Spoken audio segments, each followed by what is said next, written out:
Hello again. Time for the third quarter of my 8th episode. I have to start out by apologizing because the second quarter, when I did that video, the camera was too close, so my face was like huge. I can see why actors don't like high definition, because it shows all the horrible little things in their faces that sucks. I mean, if you look closer, you probably see hair in my nose. So I put the horror into horrible on that video, but what can I do?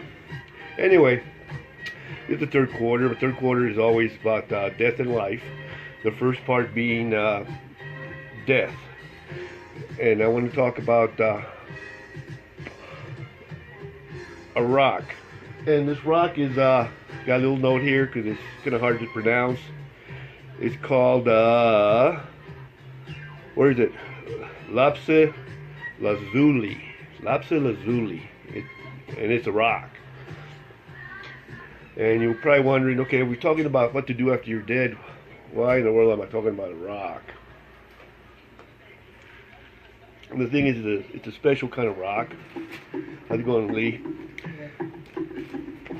So, special rock. There's a documentary you can go on YouTube and just Google the history of art in 3 colors. And there's 3 episodes. And the first episode is the color gold. And the second episode is the color white. And the third episode is the color blue. Now, I watch these episodes because I like art. I mean, in high school, my senior year, I won the art award for the class, which, be honest with you, I didn't think I deserved it, because I had friends that could draw circles around me, and I thought they should have got it. And I think the reason I got it is because my art was kind of unique. It was different from everybody else's, so I think that's why I got it. Because it wasn't that I was a better drawer; I just had better ideas. But anyways, why I like those shows. And anyway, those 3 episodes are pretty cool. And like I said, all you gotta do is Google a history of art in 3 colors, and you can see these episodes. And the one I'm talking about is blue. And I had no idea that blue was such a, I don't know how the word put it, like magical color. I don't know what to say about it, how to describe it. But for example, here's I don't know if you can see it, but here's a blue rock, kind of blue, light blue. And here's another blue rock, it's kind of dark blue. And back throughout the ages, when they did paintings, they would paint, and that's kind of the blues they had. I mean, I don't know if you could tell, but it was kind of dull blue, kind of dark blue. They didn't have any really good-looking blues, kind of like this one. This is like, I guess you call like royal blue, that really bright blue, the kind that like the sky. They didn't have that. And then what happened was that in Afghanistan, they found this rock, and the rock was that lapis lazuli rock, and this rock was blue. And they used to trade with Europe all the time, and they took this rock over there to these guys. And I've talked to people about this episode, and they kind of get surprised, because nowadays, well, you can get blue anywhere. You know, you go to a paint store, it's got all kinds of shades of blue and everything. But you have to remember, back then, they didn't have this. They didn't have this at all. You know, they only had what they could find, and they couldn't find anything that was actually blue. I mean, they would look at the sky, and the sky was blue. They would look at the oceans, and the oceans was blue. But when they would try to paint the sky or the oceans, they didn't have a color that would match them. I mean, all the colors were really dull or really dark. And all of a sudden, these guys showed up with this rock that was blue. I mean, it was like everybody went nuts. And this was during the Middle Ages. And the reason I'm bringing this up is because me being sort of your guide after you die to what you want to do, personally, I would like to do this.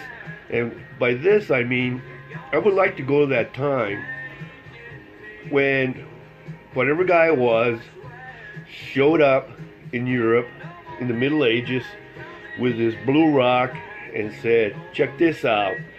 And everybody that worked on paintings and stuff went, wow! It's like amazing. In fact, this blue rock was worth more than gold. You know, they could sell that rock by weight.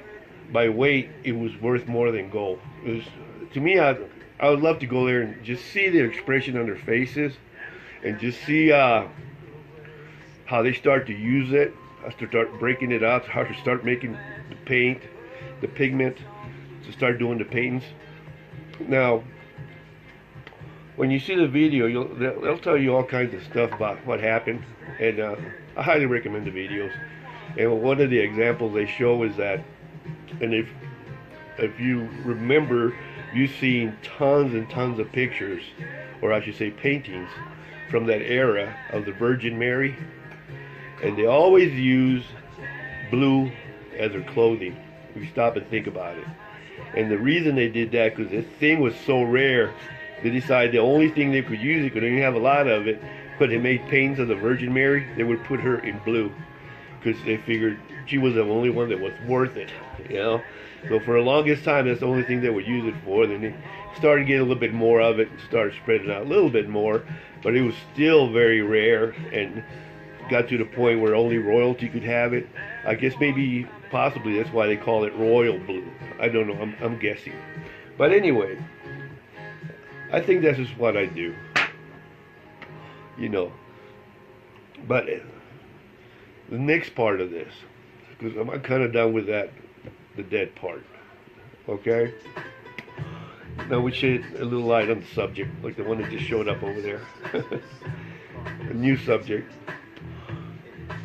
Because I like to talk about death, and I also like to talk about life. And I decided the life portion, I was going to get family members to tell jokes. And I've got three today. I've got two of them are from my wife's side, Mary's side,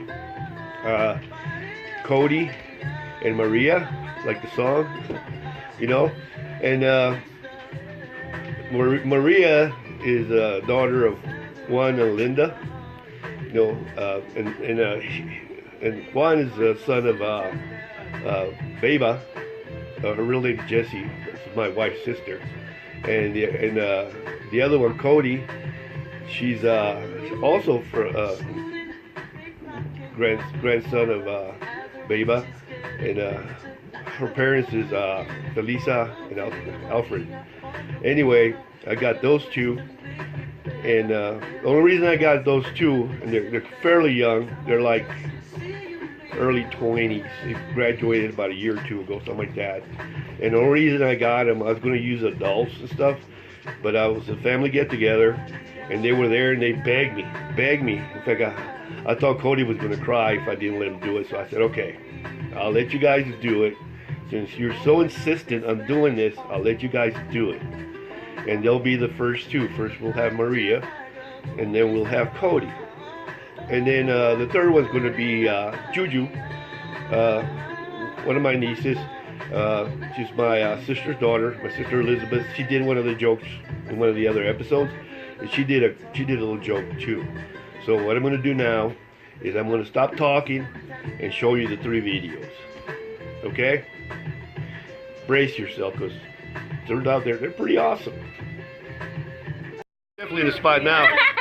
Yeah. Renee, Do a knock-knock joke. You gotta do it. make sure you say it first. I get this job. Okay. I have a joke. Okay, you say knock-knock. Knock-knock. Who's there? I don't know. Tarzan. Tarzan who? Tarzan stripes forever. Wait, what? Tarzan stripes forever. Tarzan stripes forever. Whoa, what an awesome joke! Just tell a joke, any joke. If it sucks, it's even better. The worse it is, the better it is. A knock-knock joke. What do you call cows with no legs? I don't know. What do you call a cow with no legs? Ground beef. Oh, hilarious! I'm dying. Huh? Come on. Tell me the joke. What do you call when you come across a pig and a dinosaur? What do you call it? Jurassic Park. Oh, making me hungry. Giant pork steaks.